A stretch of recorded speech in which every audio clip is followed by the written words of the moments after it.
Hello everyone, क्या हाल चाल। Let us continue with AS23।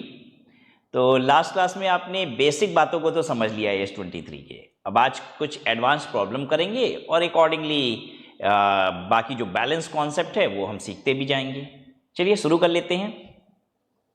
Illustration 1। A Limited acquire 45% of B Limited shares on April 1, 20x1। कितना share acquire कर रहा है? 45%। The price paid was 15 lakh. The amount paid for acquisition of shares is 15 lakh. The following are the extract of balance sheet of B limited. बी लिमिटेड के balance sheet का extract दे रहा है इन्वेस्टर का कि इन्वेस्टी का? किसका दे रहा है? इन्वेस्टी का। ठीक है, उसका कहता है पेड अप शेयर कैपिटल है 10 लाख रुपया, सिक्योरिटी प्रीमियम है 1 लाख रुपया, रिजर्व एंड सरप्लस है 5 लाख रुपया। Basically security premium is also part of reserve and surplus only, but वो ठीक है, पता नहीं क्यों वो अलग से बता रहा है। ठीक है, तो equity share capital and reserve and surplus मिला के आप क्या बोलते हो? नेट एसेट ही तो बोलते हो, right. B limited has reported net profit of 3 lakh and paid dividend of 1 lakh for the year ended 31st March 20x2। अच्छा, उसने लिया है अप्रैल 1 20x1। ठीक है, एक्चुअली ये x1 x2 का कल्चर क्या है? पहला साल दूसरा साल, आपको ये डिनोट हो जाए। ठीक है, तो अगर ये है 1/4 x1 तो x2 कहाँ आएगा? यहाँ आएगा 31 मार्च x2।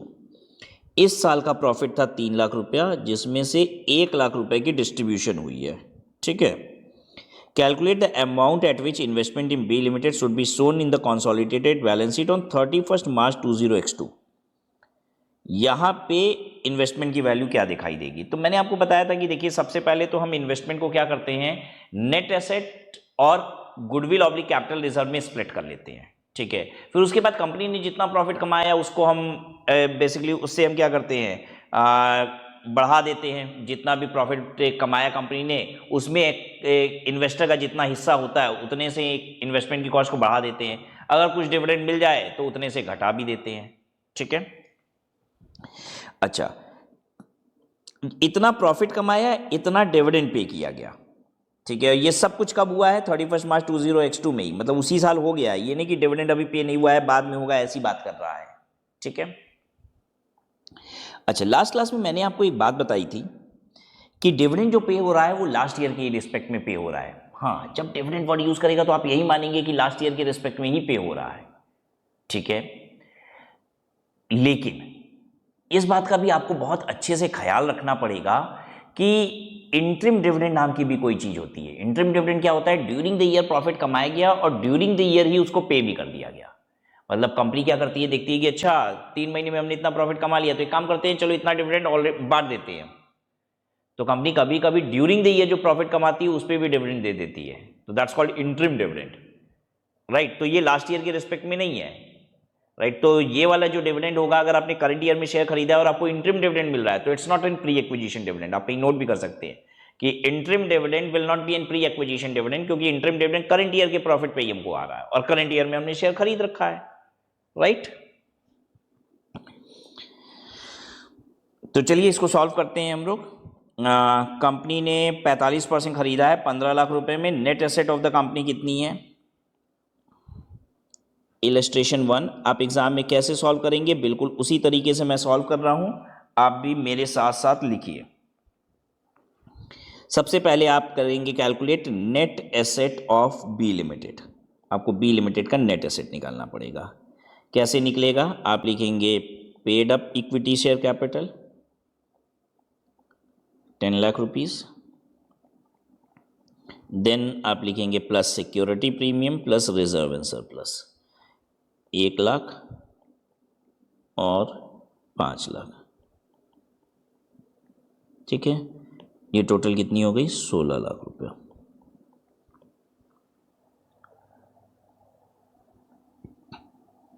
फिर उसके बाद आप लिखेंगे share of net asset. Share of net asset कितना? 45% आपने खरीदा है 16 लाख रुपया का, तो कितना हो गया देख लीजिए। 16 लाख इंटू 45%, 7,20,000, राइट। अब इन्वेस्टमेंट की कॉस्ट जो है आपकी वो कितनी है? 15 लाख रुपए। 15 लाख रुपए में आपने 7,20,000 का सामान खरीदा। 15 लाख रुपए में 7,20,000 रुपए का सामान खरीदा, यानी 7,80,000 रुपए आपने गुडविल के नाम का दे दिया। ठीक है, तो प्लस इसमें करेंगे आप गुडविल 7,80,000 रुपया। बेसिकली ये बैलेंसिंग फिगर है। अगर आपको कुछ ऐड करने की आवश्यकता पड़ रही है शेयर ऑफ नेट एसेट और इन्वेस्टमेंट के बीच में, ठीक है, तो ये गुडविल है, कॉस्ट ऑफ इन्वेस्टमेंट। ठीक है, ये कितनी हो गई? 15 लाख रुपया। ये किस दिन कॉस्ट ऑफ इन्वेस्टमेंट है? जिस दिन आपने एक्वायर किया था। 1420x1 की कॉस्ट ऑफ इन्वेस्टमेंट है। This is not required. अब क्वेश्चन की इंफॉर्मेशन क्या है, क्वेश्चन की रिक्वायरमेंट क्या है, वहां पहुंच जाते हैं। नेट एसेट निकाल लिया, इन्वेस्टमेंट जिस दिन किया था उस दिन की कॉस्ट निकल गई, लेकिन मुझे इन्वेस्टमेंट की कॉस्ट बतानी है कंसोलिडेटेड फाइनेंशियल स्टेटमेंट जो आप तैयार करोगे 31 मार्च 20x2 को। ठीक है, तो अब हम वो चीज निकाल रहे हैं। कॉस्ट ऑफ इन्वेस्टमेंट AS23 के हिसाब से ऑन 31/3/20x2, ये जो क्वेश्चन की रिक्वायरमेंट है ये बन गया।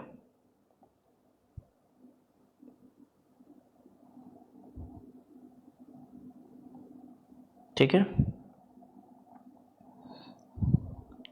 कैसे लिखा जाता है?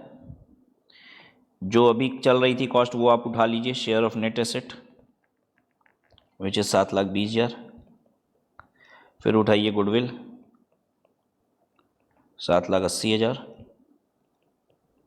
जोड़ के हो गया 15 लाख रुपया। ठीक है, plus share of profit, share of profit. Profit कितना कमाया है कंपनी ने? कंपनी ने प्रॉफिट कितना कमाया है? 3 लाख रुपया, और आपका 45% शेयर आपका है, तो 3 लाख का 45% आपका हो गया। जैसे ही कंपनी ने 45% कमाया, 3 लाख रुपया का 45% आपका है भाई प्रॉफिट। तो कंपनी की भी देखिए क्या होता है, कंपनी जब प्रॉफिट कमाती है तो क्या चेंज आता है, आप खुद से सोचिए, कॉमन सेंस में मैं आपको बताता हूं। कंपनी ने 3 लाख रुपए का प्रॉफिट कमाया तो कंपनी का रिजर्व एंड सरप्लस 3 लाख से बढ़ेगा। अरे कंपनी का जब रिजर्व एंड सरप्लस 3 लाख रुपए से बढ़ेगा तो आप भी क्या करते हो, आप भी तो नेट एसेट में हिस्सा अपना उतना ही लेते हो, तो आपकी इन्वेस्टमेंट की कॉस्ट बढ़ी ना उतने से। 3 लाख का 45% से बढ़ गया आपका,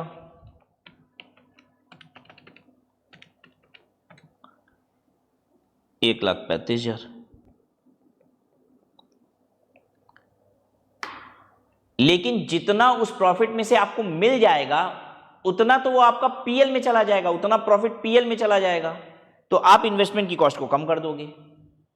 राइट, देखिए कितना आपको प्रॉफिट मिल गया, 1 लाख रुपए डिविडेंड की तरह पे भी कर दिया कंपनी ने। तो आपका 45% शेयर है, तो आपको 1 लाख रुपए का 45% यानी 45,000 डिविडेंड आपको मिल जाएगा। तो आप करेंगे लेस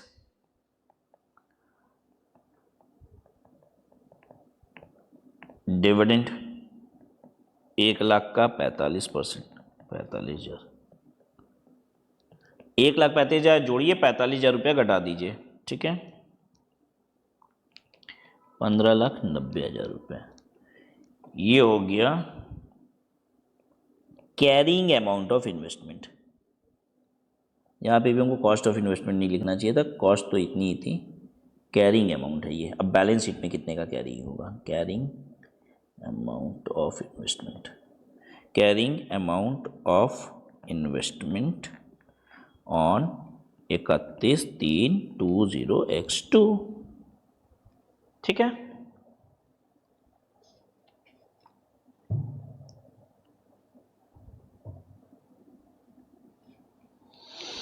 चलिए आगे बढ़ते हैं। ये क्वेश्चन हो गया हमारा।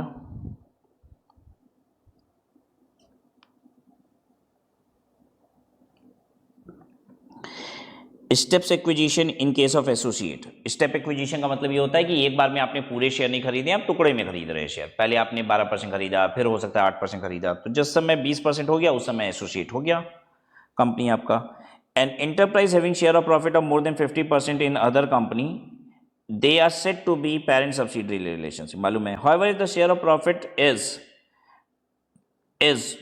20% और मोर, 20% और मोर, 20% पे भी हो जाता है। However the share of profit is 20% और more but up to 50%, this relationship is termed as associate relationship. This stake of 20% can be acquired either in one go or in more than one transaction.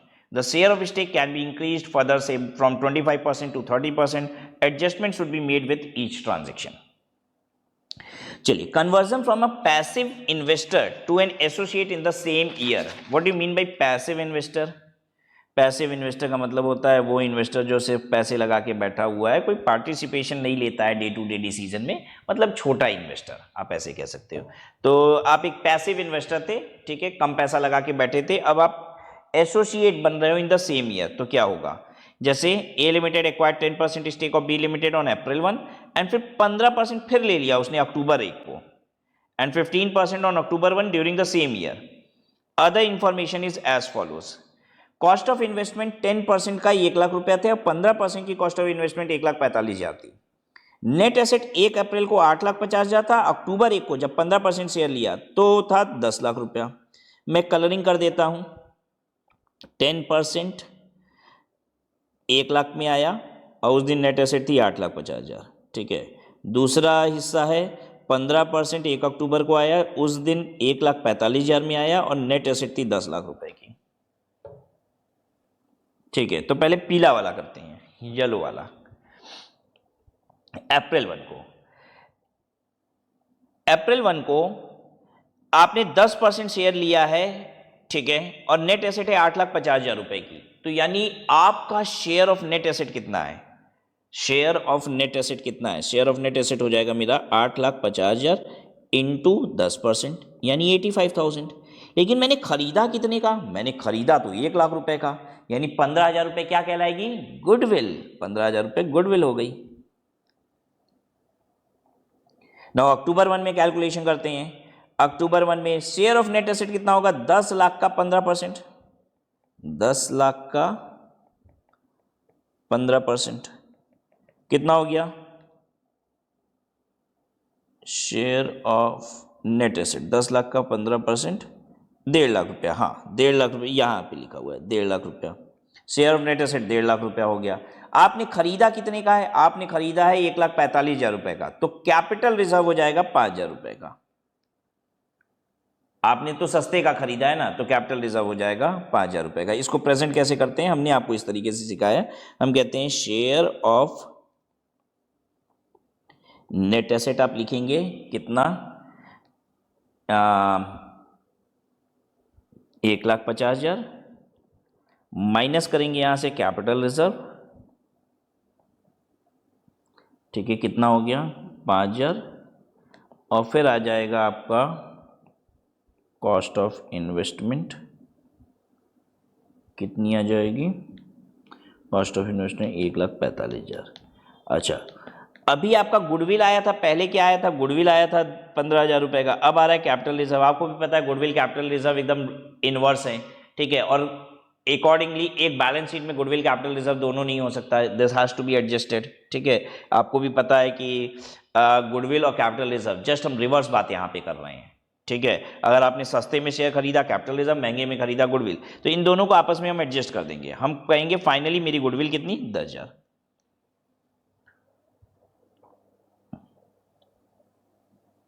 ठीक है। तो final investment कितने की हो जाएगी, आपकी final investment हो जाएगी, ये कोई इलस्ट्रेशन है क्या, नहीं, एक केस स्टडी कर रहे हैं हम। यहाँ पे अब हम कहेंगे share of net asset, share of net asset दोनों का जोड़वा दीजिए, ईयर एंड पे कितने का दिखाई देगा, हम उसकी बात बना रहे हैं at year end. Share of net asset यहाँ 1,50,000 था, पुराने वाले में कितना था share of net asset, 85,000, 85,000 plus 1,50,000, ठीक है, और प्लस गुडविल, गुडविल 10,000 रुपये की, ये कितना हो गया 85,000 और 1,50,000 और 85,000 2,35,000, ये 2,45,000 cost of carrying amount of investment.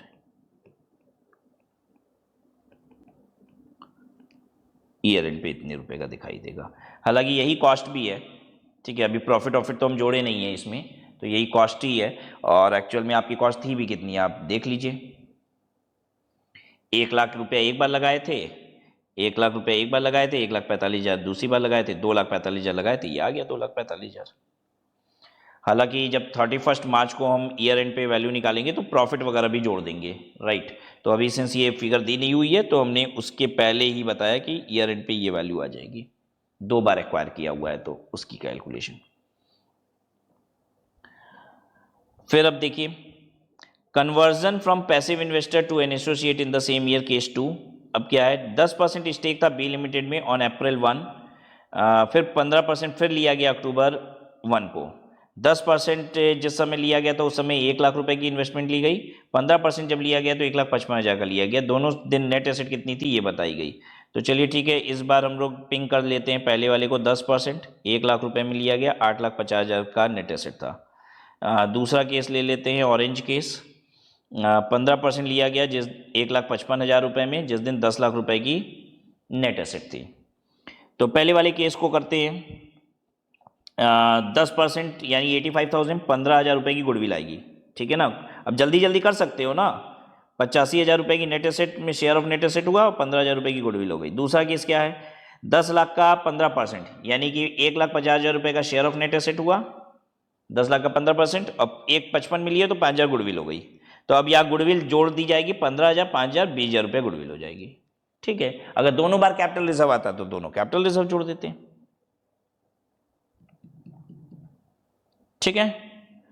तो ईयर एंड पे शेयर ऑफ नेट एसेट कितना हो जाएगा, 85,000 प्लस 1,50,000, ये हो गया शेयर ऑफ नेट एसेट, और प्लस गुडविल हो गई 20,000 रुपया। और ईयर एंड पे प्रॉफिट है तो वो प्रॉफिट का हिस्सा जोड़ दो। अच्छा, लॉस होता है तो लॉस का हिस्सा माइनस भी करते हैं, ठीक है।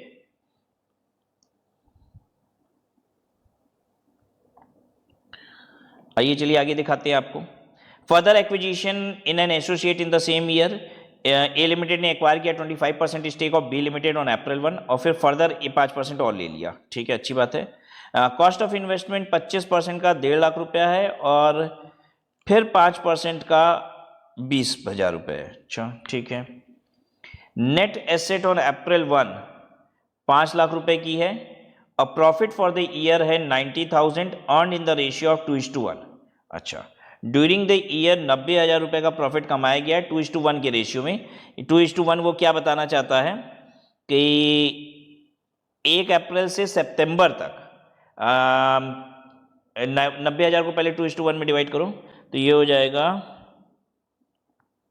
90,000 का 2:1 में अगर हम डिवाइड करेंगे तो ये हो जाएगा 60,000 और 30,000 2:1 में। तो वो कहना चाहता है पहले 6 महीने में 60,000 का प्रॉफिट है और दूसरे 6 महीने में 30,000 का प्रॉफिट है, वो ये कहना चाहता है,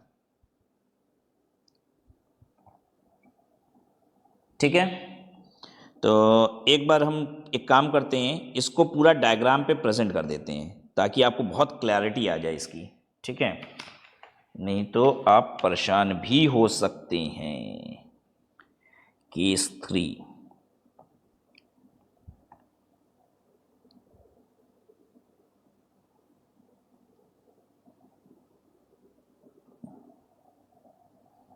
देखिए ये है अप्रैल 1, ये है अक्टूबर 1 और ये है 31 मार्च, ठीक है। यहाँ से लेके यहाँ तक का जो प्रॉफिट बता रहा है वो बोल रहा है 60,000 है, और यहाँ से यहाँ का प्रॉफिट बता रहा है 30,000 है, ठीक है। पूरा चीज़ डायग्राम पे प्रेजेंट कर देते हैं, बहुत क्लैरिटी आ जाएगी इससे। नेट एसेट 1 अप्रैल को 5,00,000 रुपये था, नेट एसेट जो है वो 5,00,000 रुपये का है, और 1 अप्रैल को हमने खरीदा है 10%, नहीं चेक करें रुको, 25% खरीदा है, 25% हमने बाई किया है at the rate of 1.5 lakh, 1,50,000। फिर 1 अक्टूबर को हमने खरीदा यहाँ पे 5% एट द रेट ऑफ 20,000। ठीक है, चलिए हो गई, कहानी पूरी है, कोई टेंशन नहीं है।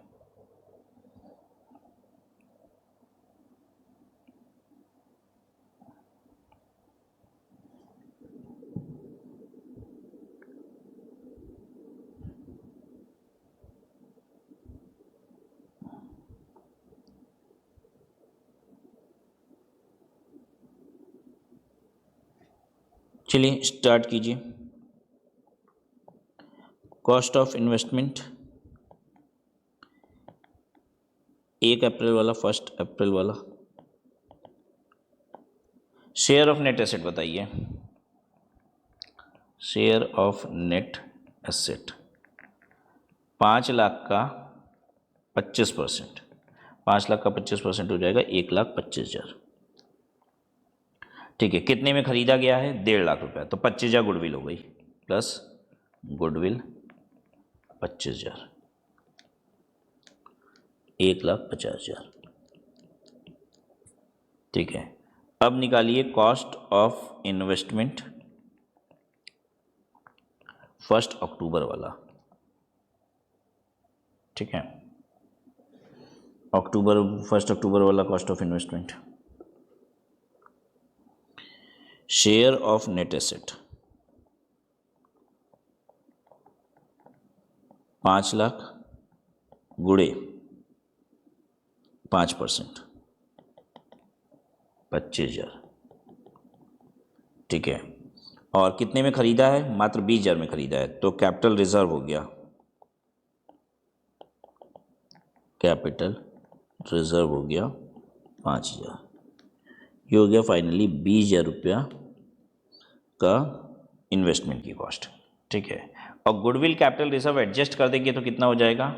गुडविल आ जाएगा फाइनली। ठीक है, गुडविल हो जाएगा 25,000 माइनस 5,000 का कैपिटल रिजर्व, 20,000 गुडविल हो गई। ठीक है, नेट एसेट 1,25,000 और 25,000 हुआ। अब हमको क्या करना पड़ेगा?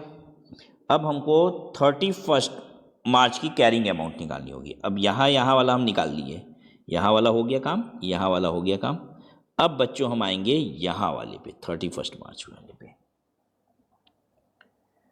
ठीक है,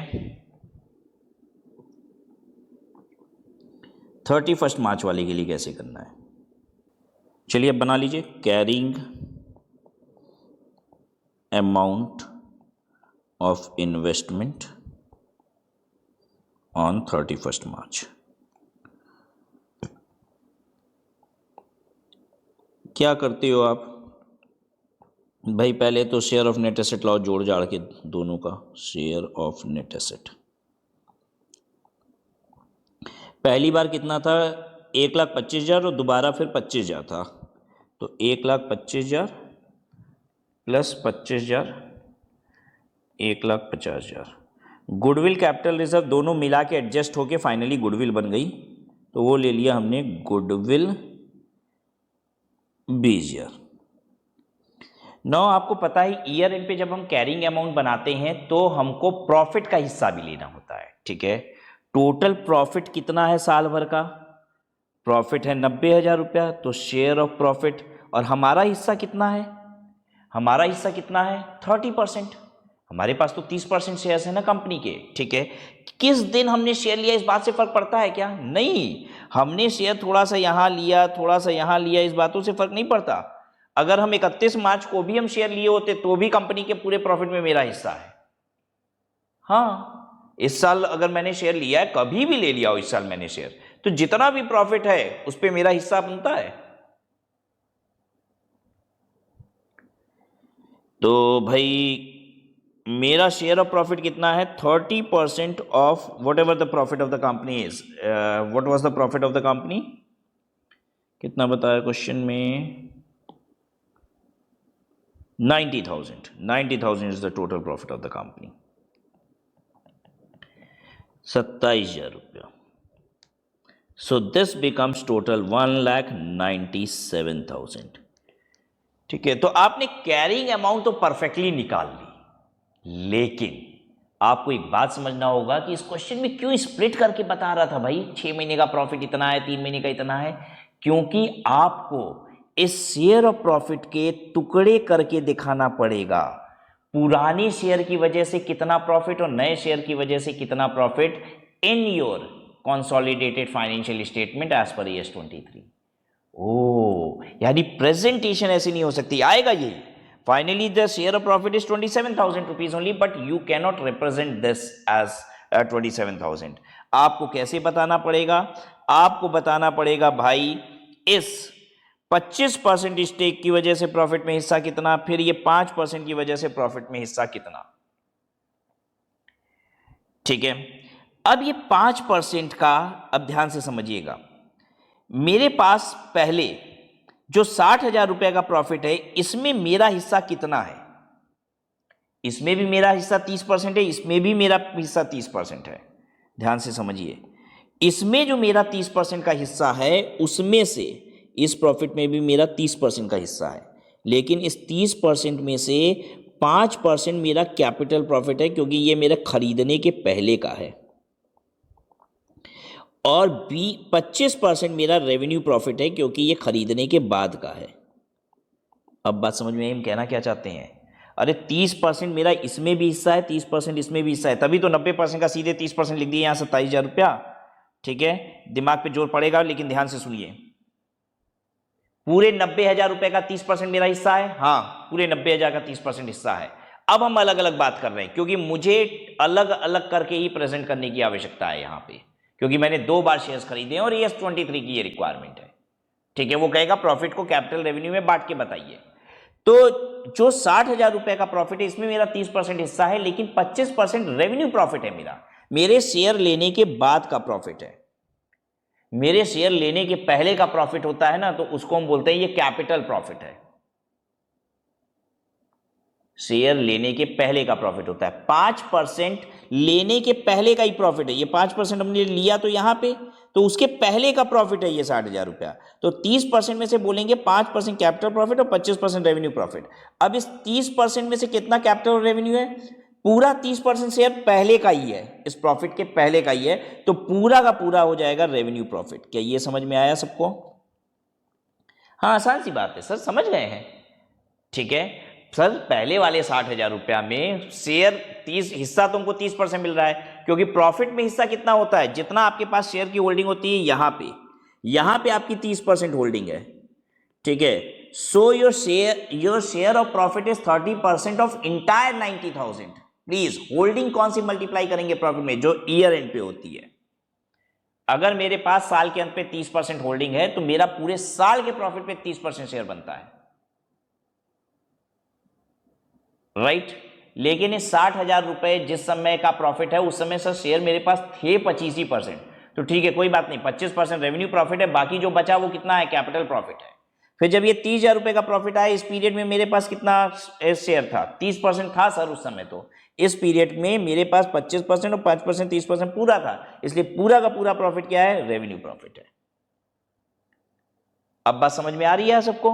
तो इसी तरीके से अब आपको स्प्लिट करना होगा। 60,000 का 5% कैपिटल प्रॉफिट बोलेंगे, और फिर 60,000 का 25% रेवेन्यू प्रॉफिट बोलेंगे। ठीक है,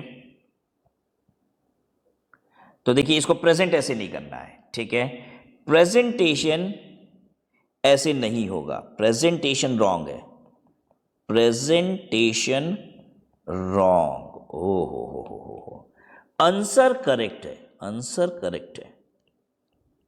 तो सर बता दीजिए ना, प्रेजेंटेशन भी सही बताइए सर, ये कौन सी बात हुई?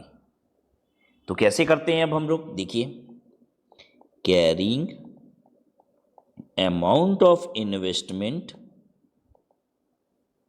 कैरिंग अमाउंट ऑफ इन्वेस्टमेंट 31 मार्च। सबसे पहले क्या लिखेंगे? शेयर ऑफ नेट एसेट,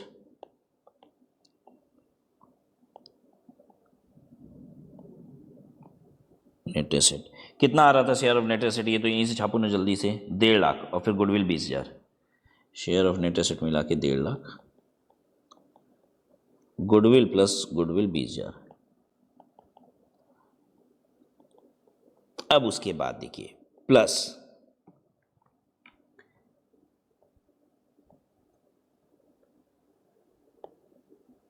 फिर उसके बाद लिखेंगे शेयर ऑफ प्रॉफिट, पीरियड बताएंगे अप्रैल से सितंबर, और इसका भी अप्रैल, शेयर ऑफ प्रॉफिट अप्रैल से सितंबर का कौन सा, कैपिटल वाला, ठीक है। फिर उसके बाद लिखेंगे शेयर ऑफ प्रॉफिट अप्रैल से सितंबर का रेवेन्यू वाला। ओहो, अब समझ में आया सर। फिर लिखेंगे आप शेयर ऑफ प्रॉफिट अक्टूबर से मार्च का कौन सा वाला, अरे सर इसमें तो सिर्फ एक ही है, रेवेन्यू ही है। ओ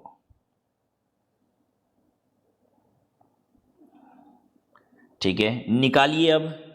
60,000 का यहाँ पे होगा, 60,000 का 5%, 60,000 का 5% 3,000। फिर यहाँ पे होगा 60,000 का 25%, 60,000 का 25% कितना, 15,000। फिर यहाँ पे होगा 30,000 का 30%, 9,000, राइट। जोड़ दीजिए, वही आएगा जितना पहले आ रहा था, 1,97,000। ये तीनों मिला के कितना आ रहा है, चेक कर लीजिए, 27,000 रुपये आ रहा है। पहले भी तो यही था 27,000।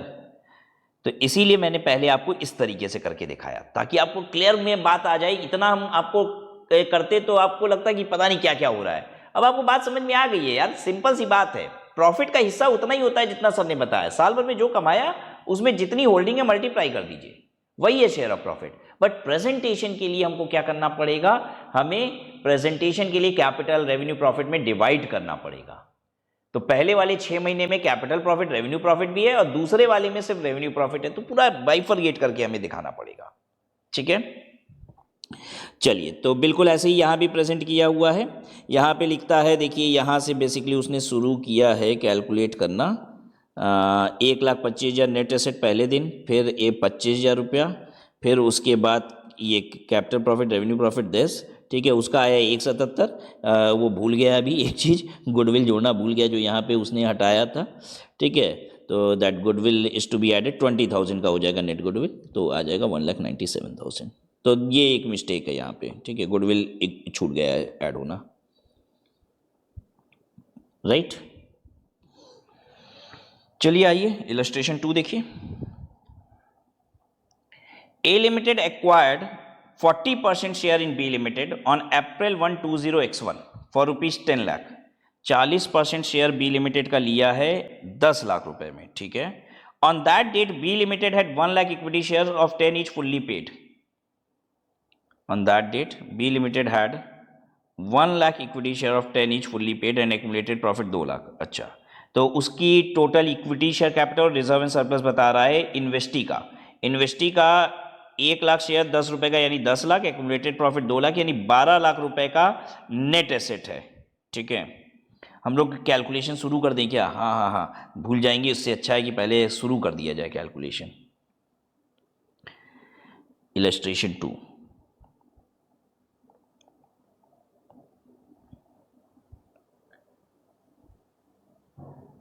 Net asset of B limited.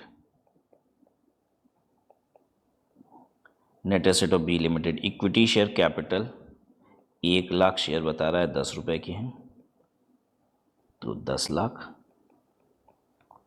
Plus reserve and surplus 2 lakh रुपया,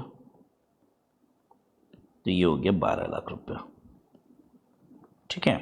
this is your net asset. आगे बढ़ते हैं।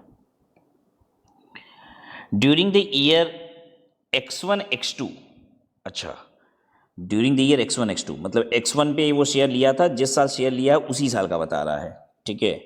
During the year X1 X2 B limited suffered loss of 10 lakh. अच्छा, X1 X2 में 10 लाख रुपया का घाटा हो गया उसको। फिर during the year X2 X3 loss of 12.5 lakh रुपया हो गया, ओके। फिर during the year X3 X4 again a loss of 5 lakh. So the extract of consolidated balance sheet of A Limited on all the 4 dates recording the above event। 4 date पे आप हमको कहता है कि जो कंसोलिडेटेड बैलेंस शीट होगा उसका extract दिखाइए, मतलब उस एक्सट्रैक्ट में क्या दिखाना होगा, इन्वेस्टमेंट की वैल्यू दिखानी होगी। चार डेट कौन सा हो गया, पहला डेट जिस दिन खरीदा था, फिर कह रहा है दूसरा फर्स्ट ईयर का एंड, सेकेंड ईयर का एंड, देन थर्ड ईयर का एंड, यही वो चाहता है। ठीक है, कर देंगे भाई, इतना परेशान होने की कोई बात नहीं है, कर देंगे हम लोग। आगे क्वेश्चन जो है उसको मैं ड्रॉ करता हूं आपके लिए।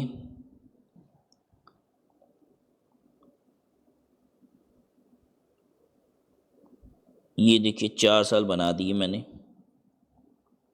ठीक है।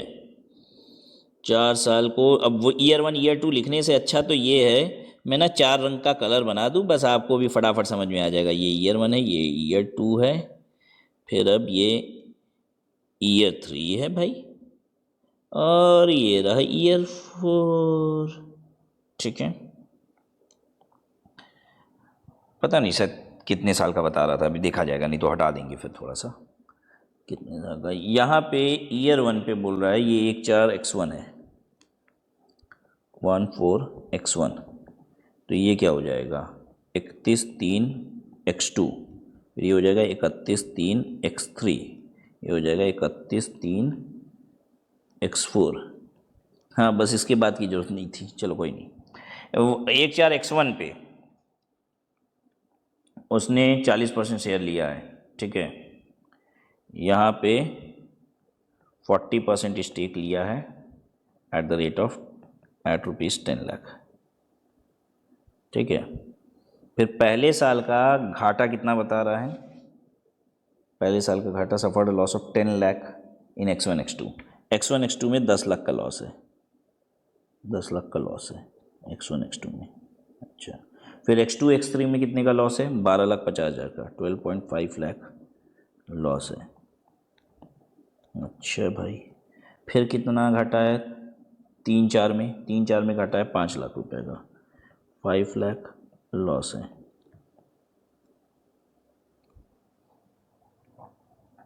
ठीक है, अब आपको 4 डेट कौन सी है, यही 4 डेट है, इसी डेट पे आपको इन्वेस्टमेंट की वैल्यू कह रहा है कि हमको बताइए। ठीक है, बैलेंस शीट में कैसे दिखाएंगे आप हमको क्लियर करके बताइए कह रहा है। ठीक है, बता देते हैं ना। आओ, अब इसके बाद हमें कैलकुलेट करना पड़ेगा share of net asset, share of net asset. 40% share लिया गया है तो 40% इंटू 12 लाख, 4,80,000। इन्वेस्टमेंट खरीदी कितनी की गई है, 10 लाख रुपए, यानी 5,20,000 गुडविल का दिला रहा है, यही ना हुआ, प्लस गुडविल 5,20,000, ये हो गई इन्वेस्टमेंट 10 लाख रुपए की, कॉस्ट ऑफ इन्वेस्टमेंट। ठीक है, अब प्रेजेंटेशन कैसे होता है बैलेंस शीट में, मैं हर साल का अब आपको दिखाते जा रहा हूँ। ठीक है, प्रॉफिट लॉस एडजस्ट होते जाता है, प्रॉफिट से बढ़ती है इन्वेस्टमेंट की वैल्यू, लॉस से घटती जाएगी इन्वेस्टमेंट की वैल्यू आपकी।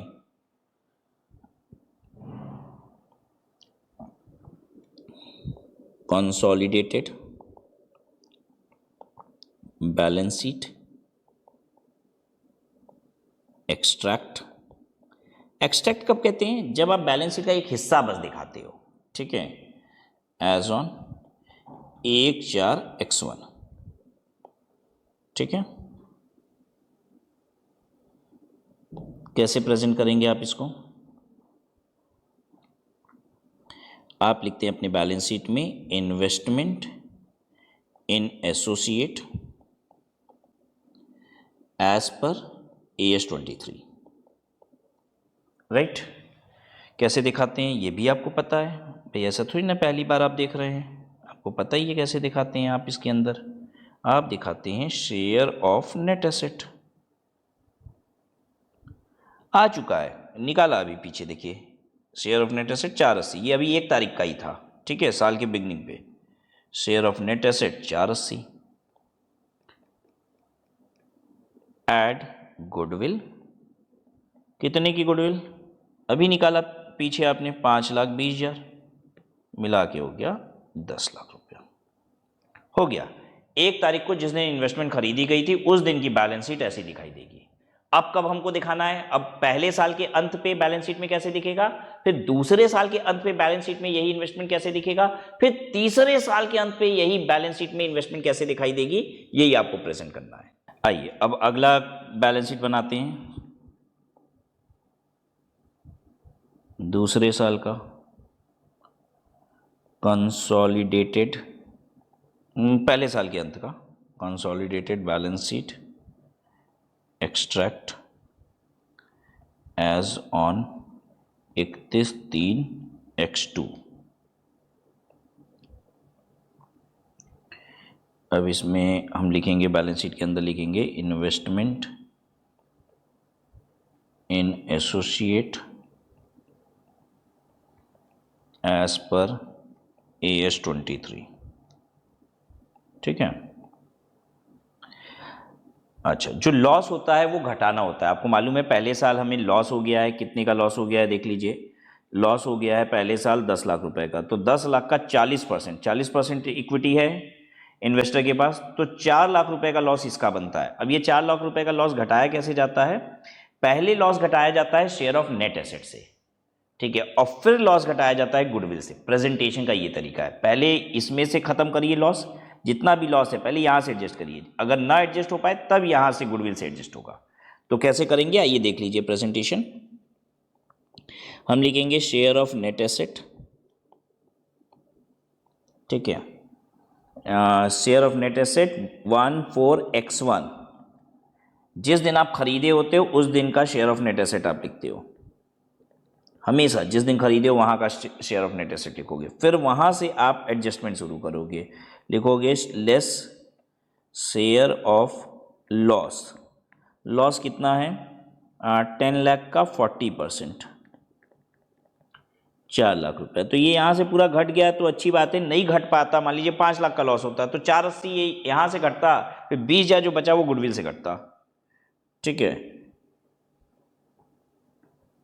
तो शेयर ऑफ नेट एसेट 80,000 रुपये हो गया, और अब इसमें से हम फर्दर ऐड करेंगे इसमें फर्दर गुडविल, तो इसे शेयर ऑफ नेट एसेट 80,000 कहलाएगा, गुडविल कहलाएगा 5,20,000 रुपये का, और आपकी कॉस्ट ऑफ इन्वेस्टमेंट हो जाएगी 6 लाख रुपये, ये हो गया। आइए नेक्स्ट करा दें आप, बस एग्जैक्टली जो सॉल्यूशन मैं आपके साथ कर रहा हूं यहां पे, यही सॉल्यूशन आपको एग्जाम में करना है, same presentation, everything would be same. Consolidated balance sheet extract as on 31/3/X3, ठीक है। इतना आप लिखवा रहे हैं ना हमसे, ये सब लिखने में तकलीफ हो रही है हमको, इन्वेस्टमेंट इन एसोसिएट, बार बार एक ही चीज़ कॉपी कर रहे हैं, जो एसोसिएट एज पर, बस इसलिए कर रहे हैं ताकि आपको कहीं और देखने की ज़रूरत ना पड़े कि भाई प्रेजेंटेशन के लिए आप कुछ और देख रहे हो, तो एक बार सारी चीज़ सामने आ जाए आपके। शेयर ऑफ नेट एसेट, अच्छा अब शेयर ऑफ नेट एसेट हम क्या लिखेंगे, हम कैरिंग अमाउंट 31 मार्च 2020 का लेंगे, नहीं, हम लोग share of net asset 14x1 यही लिखेंगे 480, ठीक है, और यहीं से हम लोग लॉस वगैरह प्रॉफिट वगैरह को एडजस्ट करते जाएंगे। अब पहले साल और दूसरे साल का लॉस मिला के कितना हो गया, लेस पहले साल का शेयर ऑफ लॉस, पहले साल का लॉस था 4 लाख रुपया, दूसरे साल का अभी लॉस कितना है 40% ऑफ 12,50,000, कितना आ रहा है ये 5 लाख और 4 लाख 9 लाख रुपए का लॉस हो गया, ठीक है। अगर 9 लाख रुपए का लॉस हो गया तो इसका मतलब ये निगेटिव भाग गया, कितना 4,20,000, निगेटिव भाग गया 4,20,000। अब यहाँ पे आप लिखेंगे ऐड गुडविल 5,20,000, तो अब ये गुडविल से एडजस्ट हो जाएगा 5,20,000 की, तो 1 लाख रुपया फाइनली आपकी इन्वेस्टमेंट की कॉस्ट बचेगी, जिसमें सिर्फ गुडविल है इस बार, बहुत ध्यान से समझिएगा, पिछली बार जो 6 लाख रुपया आपकी बैलेंस शीट में दिख रहा था इन्वेस्टमेंट, उसमें 80,000 रुपया शेयर ऑफ नेट एसेट था और 5,20,000 की गुडविल थी। इस बार की बैलेंस शीट में 1 लाख रुपए की इन्वेस्टमेंट दिखाई दे रही है, जिसमें 1 लाख रुपए पूरा गुडविल ही है। ठीक है ना। अब आइए फिर बनाते हैं अगले साल का। बहुत बनवा रहा है नहीं,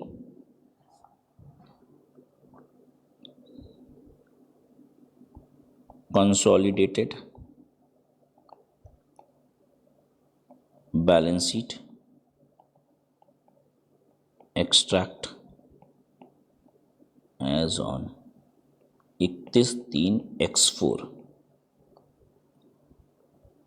इसके अंदर फिर बैलेंस शीट के अंदर आएगा हेडिंग आपका investment in associates as per AS 23।